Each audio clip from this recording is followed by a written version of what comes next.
Adopté a un niño. Y resultó ser mi hijo biológico. Me llamo Julián, tengo 42 años, y estoy a punto de contarles la historia más increíble y dolorosa de toda mi vida. Porque sí, adoptar a un niño ya es algo importante. Pero descubrir que ese niño era mi hijo de sangre lo cambió todo. Yo nunca quise ser padre. Al menos, eso decía. Pero la verdad es que, por dentro, siempre había un vacío que ni yo entendía. No tenía esposa, ni hijos, ni familia cercana. Vivía solo.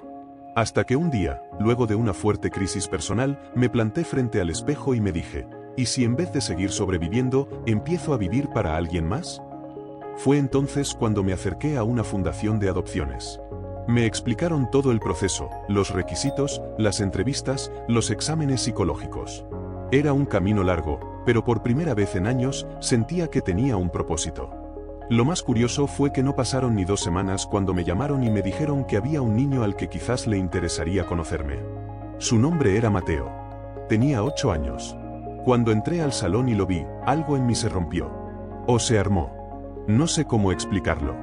Me miró con esos ojos grandes, cafés, y me sonrió con una ternura que desarmaría al más duro. Era tímido, callado, pero su presencia me removió el alma. Como si ya lo conociera. Como si algo dentro de mí gritara, es él. Los siguientes días fueron extraños. Mateo y yo empezamos a convivir. En las primeras visitas, él no hablaba mucho, pero dibujaba. Hacía dibujos de un hombre de cabello oscuro, como el mío, y una mujer que parecía llorar. Cuando le pregunté quiénes eran, él solo dijo, mis papás, creo. Eso me dejó frío. Esa noche, no dormí. Me levanté a revisar los pocos documentos que me habían entregado sobre su pasado. Eran escasos, como si alguien hubiera querido borrar su historia. Lo único que aparecía claro era que había sido dado en adopción al nacer, sin nombre del padre, y con el de la madre tachado en el expediente original. Esa parte me molestó. ¿Por qué tanta información oculta? Y entonces, vi una fecha. La fecha de nacimiento de Mateo. 14 de noviembre de 2016. Ese día, algo se removió en mí. Porque hace años, yo estuve con una chica llamada Camila. Éramos jóvenes, apasionados, inseparables. Hasta que un día desapareció sin decir nada. Solo me dijo que no podía seguir y que se iba lejos. Nunca volví a verla. Pero recuerdo que, justo antes de irse, me dijo que estaba embarazada. Y ahora, frente a mí, ese niño que acababa de adoptar tenía su misma nariz y mi misma forma de cejas. No podía sacarme esa fecha de la cabeza. 14 de noviembre de 2016. Mateo tenía 8 años, y Camila desapareció exactamente 9 meses antes de esa fecha. Me desperté con el corazón acelerado, sudando, con una mezcla de miedo y esperanza que no supe cómo manejar. ¿Y si era verdad? ¿Y si Mateo era mi hijo? Pero no podía dejarme llevar por una corazonada. Necesitaba pruebas. Así que me propuse observar, sin decir nada. Empecé a notar gestos, detalles. Mateo arrugaba la nariz cuando se reía, igual que yo. Le costaba decir la E y tenía una pequeña manchita en el cuello que recordé haber tenido yo de niño. La misma forma, el mismo lugar. No sabía qué hacer.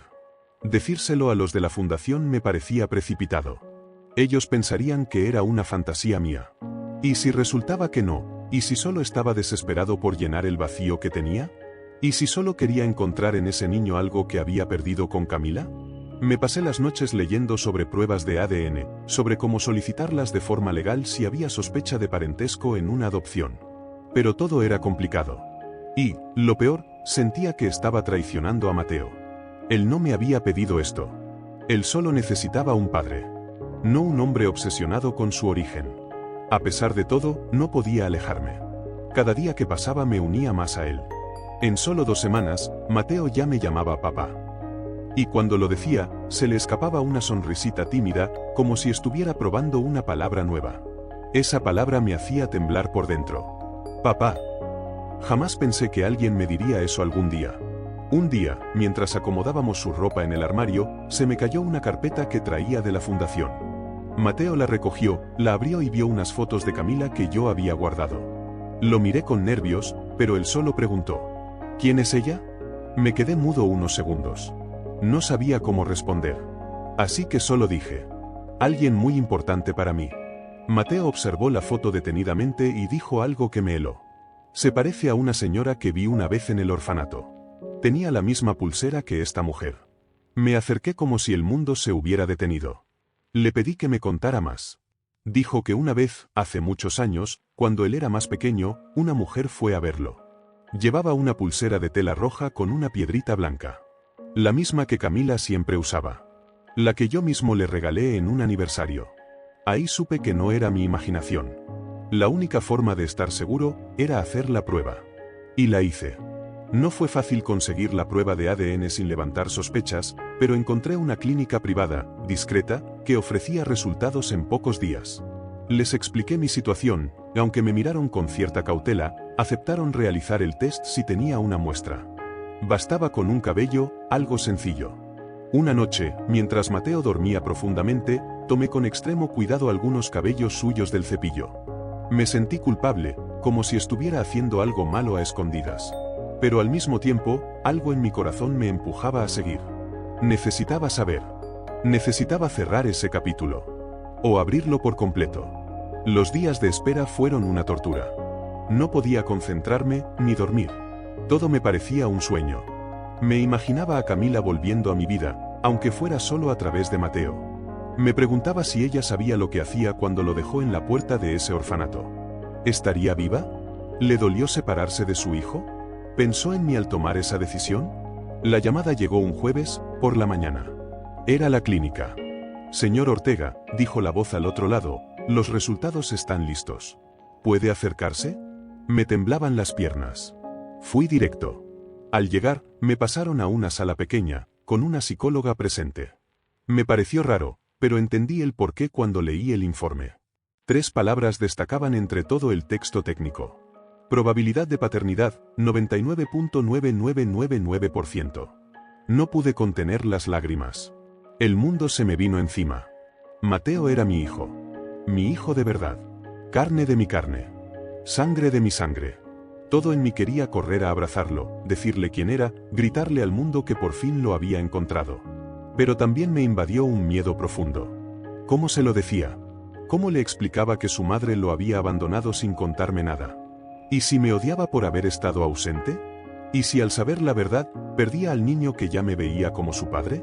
Volví a casa esa noche con el corazón partido. Lo vi jugando en la sala, con un cochecito viejo que había rescatado de una caja de juguetes donados. Reía solo, haciendo ruidos de motor. Cuando me vio, corrió hacia mí y se lanzó a mis brazos. «Papá, hoy dibujé un árbol con una casa y 2 personas. Uno eras tú, y el otro, yo. No pude más. Me arrodillé y lo abracé con tanta fuerza que sentí que podía fundirme con él. Lloré en silencio. Lloré por el tiempo perdido, por los años que no estuve, por no haber sabido antes. Pero sobre todo, lloré de gratitud. Porque la vida me lo devolvió. Esa noche no dormí. Me senté frente a su habitación y lo observé dormir, como quien cuida un tesoro. Sabía que tarde o temprano tendría que contarle la verdad. Y tenía que prepararme para ello. Pasaron algunos días desde que supe la verdad, y cada hora que pasaba me pesaba más el secreto. Tenía en mis manos la posibilidad de cambiar la vida de Mateo, pero también de confundirlo. ¿Y si le hacía daño? ¿Y si pensaba que todo había sido una mentira? Consulté a una psicóloga infantil. Le expliqué todo con detalles, sin mencionar nombres. Ella me miró con una ternura que me desarmó y me dijo algo que no olvidé. No subestime a un niño que ha sobrevivido al abandono. Son más fuertes de lo que creemos. Pero necesitan tiempo. Seguridad. Amor.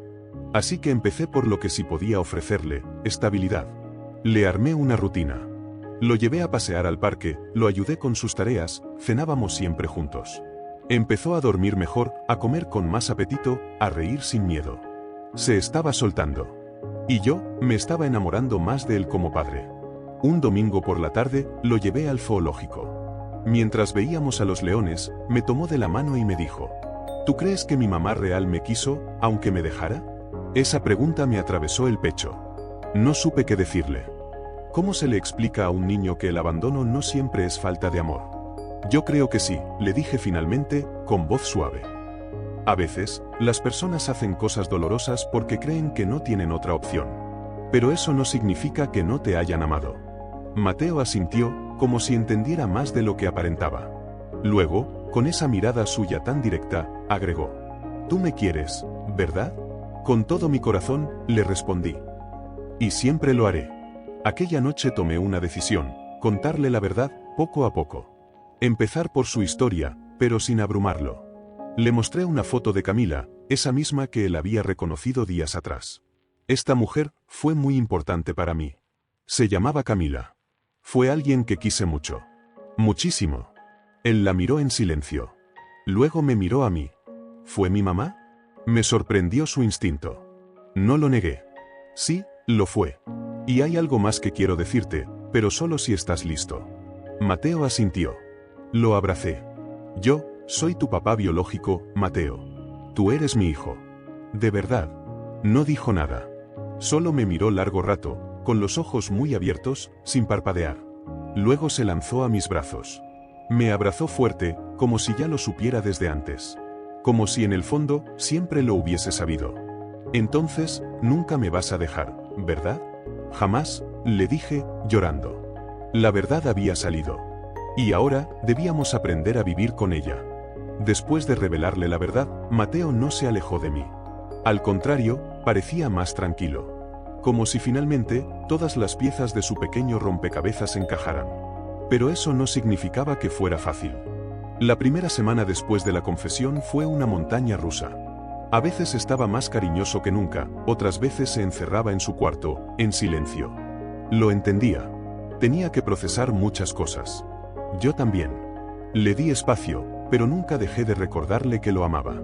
Cada mañana le decía, «Buenos días, hijo». Era la primera vez que usaba esa palabra tan directamente. Él me sonreía tímidamente. Y aunque aún le costaba pronunciar papá, sabía que estaba en su corazón. Una tarde, mientras lavábamos los platos juntos, me preguntó, «¿Y tú por qué no supiste que yo era tu hijo antes?» Me quedé quieto.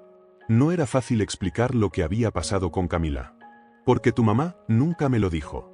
No sabía que ella estaba embarazada cuando desapareció. ¿Te dejó? Sí, hijo. Se fue sin decirme nada. Yo la busqué, pero nunca la encontré. Y cuando supe lo que le pasó, ya era tarde. Mateo bajó la cabeza. Entonces, ella me dejó, a ti también te dejó. ¿Por qué? Suspiré. Era la pregunta que yo también me hacía desde hacía años. ¿Por qué Camila se alejó? ¿Por qué nos separó? No lo sé, Mateo. Tal vez pensó que era lo mejor.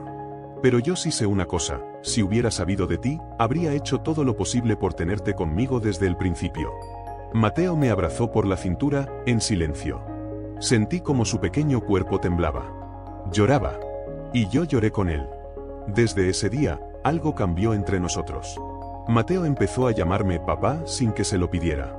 A veces bajito, a veces en público. Como si probara cómo sonaba esa palabra en su voz. Y cada vez que lo hacía, se me llenaba el pecho de una emoción indescriptible. Empezamos a construir una vida nueva. No perfecta, pero verdadera. Lo matriculé en una nueva escuela, le pinté su habitación con los colores que le gustaban, y hasta adoptamos un perrito callejero al que llamó Chispa. Y aunque aún había sombras en su pasado, el presente brillaba con una luz distinta. Con cada día que pasaba, Mateo sonreía más, se reía más fuerte, dormía mejor. Y yo también. Una tarde, mientras jugábamos fútbol en el parque, se detuvo de repente y me dijo, ¿sabes qué, papá? Yo creo que mi mamá está contenta en el cielo porque estamos juntos. Me quedé mudo. Solo pude asentir, tragando lágrimas. Yo también lo creo, hijo. Yo también lo creo. Habíamos encontrado algo que ni la muerte, ni el abandono, ni el tiempo pudieron destruir, el amor real entre un padre y su hijo. Pasaron algunos meses desde que descubrimos la verdad, y aunque todavía había días grises, la vida empezó a tomar otro color. Mateo y yo habíamos aprendido a caminar juntos, sin miedo, como padre e hijo. Una tarde, nos invitaron a una pequeña reunión en la casa hogar donde lo conocí. Querían que Mateo contara su experiencia a otros niños que estaban por ser adoptados. Él aceptó con gusto, aunque al principio lo noté algo nervioso. Frente a todos, se paró en una silla, respiró hondo y dijo, «Yo estuve aquí mucho tiempo. Y un día vino un señor que me miró como nadie me había mirado antes, como si ya me conociera. Ese señor es mi papá. Y no solo me adoptó, también me encontró. Yo no pude contener el llanto. Nadie en esa sala lo hizo. Después de la reunión, varias personas se nos acercaron. Algunas querían abrazarnos, otras nos agradecieron por compartir nuestra historia. Una mujer mayor se me acercó y me dijo, Dios los unió de nuevo. Eso no pasa por casualidad. Y aunque no soy un hombre religioso, sentí que tal vez tenía razón. De vuelta en casa, encontré una vieja caja de recuerdos que tenía de mi juventud. Dentro había una fotografía doblada. Era Camila, embarazada. Debía estar de 5 meses.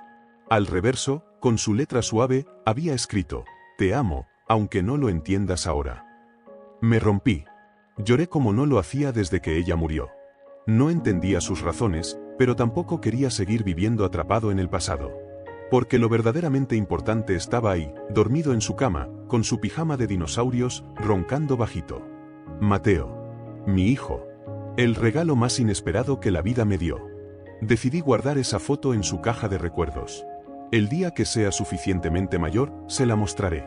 Le contaré quién fue su madre, cómo nos enamoramos, cómo nos perdimos, y cómo el destino, o la vida, o Dios, nos volvió a juntar.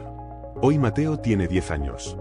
Va bien en la escuela, tiene amigos, le encanta la pizza con piña, cosa que nunca entenderé, y cada noche antes de dormir me dice, te quiero, papá. Y yo siempre le respondo, te quiero más, hijo. Si algo me ha enseñado esta historia es que la sangre no siempre llama, pero el amor sí. Y que hay lazos que, aunque invisibles, jamás se rompen. Como dice el viejo refrán, lo que está para ti, aunque te quites. Y lo que no, aunque te pongas. Yo no buscaba un hijo. Él no buscaba un padre. Pero el amor nos encontró.